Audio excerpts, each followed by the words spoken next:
So, remember a couple of days ago when I released a video talking about Deathloop and the large amount of accessibility that was put into the most recent update, and it was one of the biggest accessibility updates we've ever seen post-launch for a game? Yeah, I think I've got a game that beats that now. Twice in 1 week! What?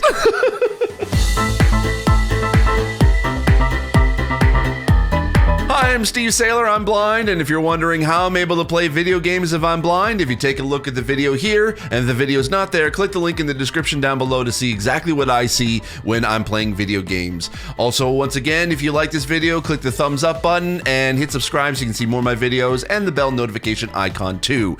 So, yeah, as this being Global Accessibility Awareness Day, as of when this video goes live, I did not expect to basically create a second video in the same week talking about an accessibility update. I actually had planned on making this video a couple of weeks ago when I got to play this game at PAX East 2022, but I held off on that because there was a lot to update you on and I needed to try it out for myself. So let's talk about it. Dead Cells. A game that I did not really give a chance to back when it was released in 2017, because when I watched the footage of it, it seemed like it was a fast platforming pixel art, a lot of particle stuff everywhere, a roguelike kind of game that I probably would not have been able to play. And I kind of basically judged the footage of it being like, yeah, nope, this is not for me. I'm not going to be able to know where the heck I am on screen. There's probably no way I'm going to be able to play this game. And I kind of forgot about it.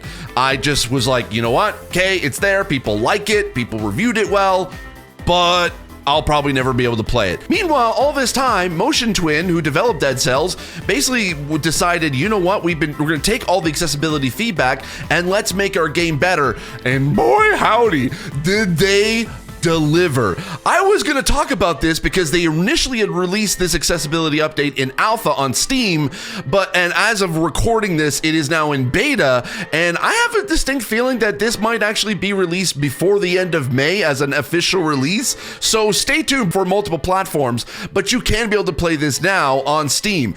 And if you're curious as to how much accessibility that they updated in this game, well, strap in, folks. I've got another massive list for you. Let's go. You've got an added accessibility menu. You can hold to second jump. You can hold to roll. You can shield toggle option instead of long press. More options to customize controls, especially actions that require a long press or a complex input plus joystick action. You can do controller and keyboard and mouse remapping, customizable UI and HUD size and transparency, choice of game font styles, including an actual pixelated style and an Arial font, game font color customization, stats color customization, display stat icons next to character stats, options to outline the beheaded, projectiles, enemies, active skills, and secrets, including separate colors for each of those outlines, synergy and stat icons in the equipment menu. There's a no blood mode, adjust the volume of different sound effects separately,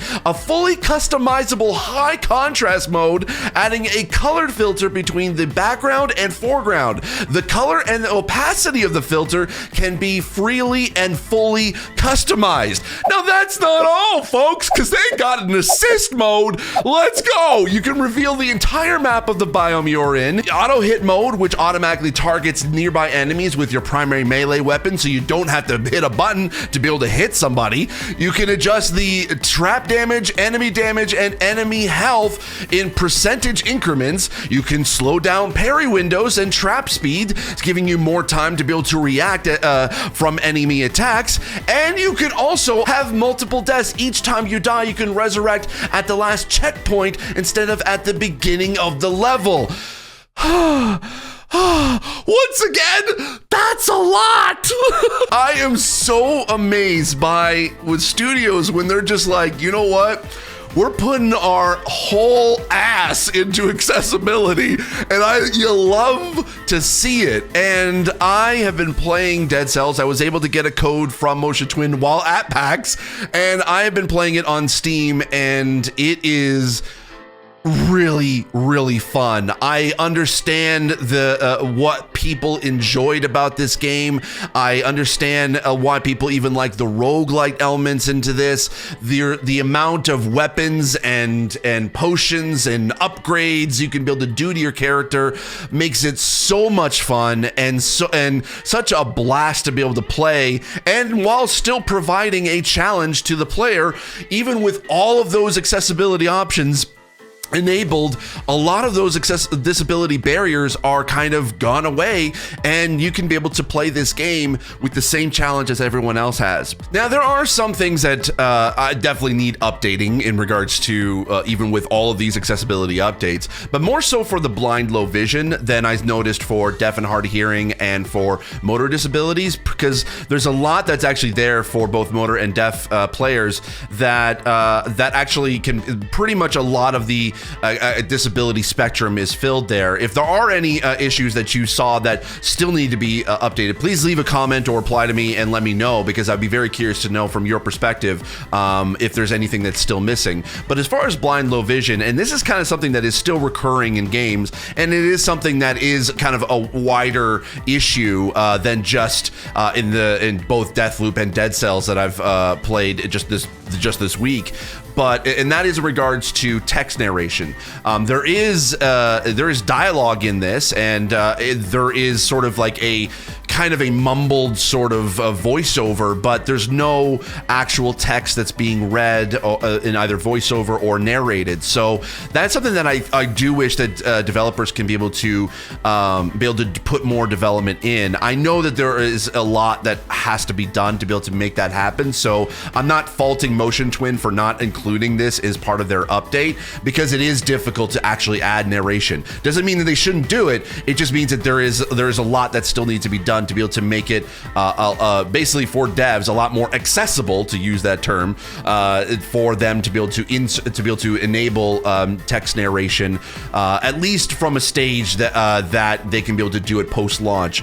If they had sort of thought about it from the beginning, that could have been more of a possibility, because they would have had more time and less cost and less resources or more resources to be able to work on that. But from a post-launch standpoint, I can understand where that is an issue. It is something that would have been kind of the almost amazing, added even better accessibility for those who are blind, low vision. Now, unfortunately, I wasn't able to get official word as to when this update will be out on multiple platforms. Right now, this accessibility update is for Steam only, because the alpha and the beta updates have been released via the Steam version. But they did tell me that there is going to be an official release sometime in May.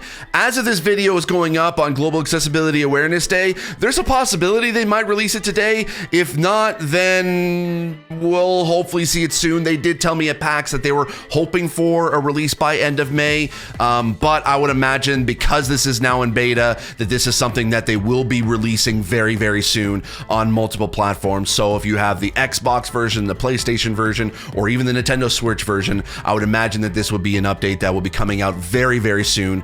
But if you have the Steam version, you're in luck. You can be able to play this literally right now. If you buy the game, you can be able to jump into the beta of this, and you can be able to enjoy the accessibility updates in this game. So as far as in conclusion, would I recommend this? Yeah, I would.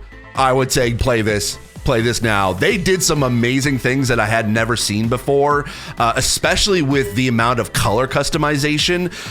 They really took Colorblind Modes and was like, you know what? We're just giving all of the access to the player, because you can not only adjust the hue, the saturation, and the lightness of a color for not only just the text, but also the outlines and the background.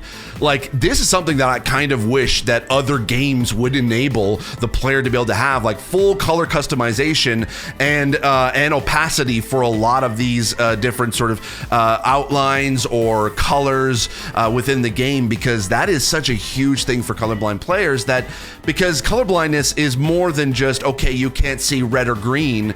It's sometimes it's a variation of, you can sort of see a little bit of red or a little bit of green, but it's not to the same extent extent that those who aren't colorblind and can see red and green to the extent of what they can be able to see. So having that full customization allows a player to be able to choose a color that they can be able to see fully and be able to enjoy the game, but also as well by them including icons and changing the different names of certain things instead of colors to be able to expand beyond just color options is really, really cool. So I think if you want to have a huge takeaway from this, as far as what the two best options for this would be high contrast mode and the colorblind settings, because there is so much there, there's so much customization that this is something I want to see in games moving forward. Give the player this full customization because it can benefit a player so much, especially for even someone like myself, who I am not colorblind, but I can, because of my disability, I can see light, shapes, and colors a lot better than I can see detail. I sometimes rely on being able to change colors so that it kind of adds a little bit of extra contrast in the game. So having this allows me to fully customize it to what works best for me, and this can only benefit more players and allow players to be like, even without a disability, to be able to jump in and be able to enjoy this game. So kudos to Motion Twin for doing this, and thank you to the developers for allowing me to be able to check it out at PAX. I've been loving it, playing it ever since, and this is a game I definitely would recommend you try, because this is a great game. Anyway, that's it for me. Thank you so much for watching. If you click the thumbs up button, I'll really appreciate it. It'll kind of help boost this into the YouTube algorithm. If you want to be able to see more of my videos, hit the subscribe button. If you want to be able to be notified when new videos come out, hit the bell notification icon too. If you want to help support me financially, you can be able to hit the thanks button on these YouTube videos. You can be able to donate a little bit of money. It'll kind of help me keep making more videos. I would really appreciate it. Thank you so much for watching, and I'll see you in the next video. As always, I remain obediently yours. Bye.